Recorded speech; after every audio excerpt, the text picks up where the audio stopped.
చోటు చోటు ఏం చదువుతున్నావురా నువ్వు?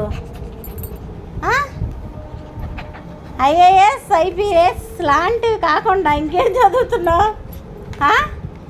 ఎరా ఏం చదువుతున్నా? ఇగో ఇగో చదువు దా ఇట్రా. ఇగో తల్లి ఇదిగో చోటు తల్లి ఇదిగో చదువుకో వెళ్ళిపోతావా? ఇగో చోటు ఇదిగో చదువుకోవా? మరి బుక్ అడిగా అక్క దగ్గర ఇట్రా చదువుకో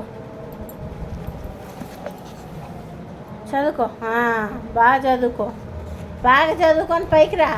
పుస్తకం ఎంచకూడదురా, చదువుకో. కింద దిగు, పుస్తకం మీద దిగు. అట్ట చదువుకో. రివర్స్లో చదువుతున్నావు ఇప్పుడు నువ్వు పుస్తకం? అబ్బో, ఎవరైనా సరైన పద్ధతిలో చదువుతారు. చోటుగా రివర్స్లో చదువుతున్నాడు పుస్తకం. ఏం చదువుతున్నా? వీళ్ళు చదువుతున్నావా? డైరెక్ట్ డిప్లొమా కోర్సులు చదువుతుంది చోటు. లే తల్లి లే, చించకూడదు అక్క పుస్తకం. లే అక్క బుక్ కాదమ్మా, దిగు. అక్కది ఇవ్వాలి. ఆగో ఇలా తిప్పుకోవాలి, ఇట్ట తిప్పుకోవాలి బుక్. ఇది ఇట్ట తిప్పుకోవాలి, ఇట్ట చదువుకోవాలా? ఏ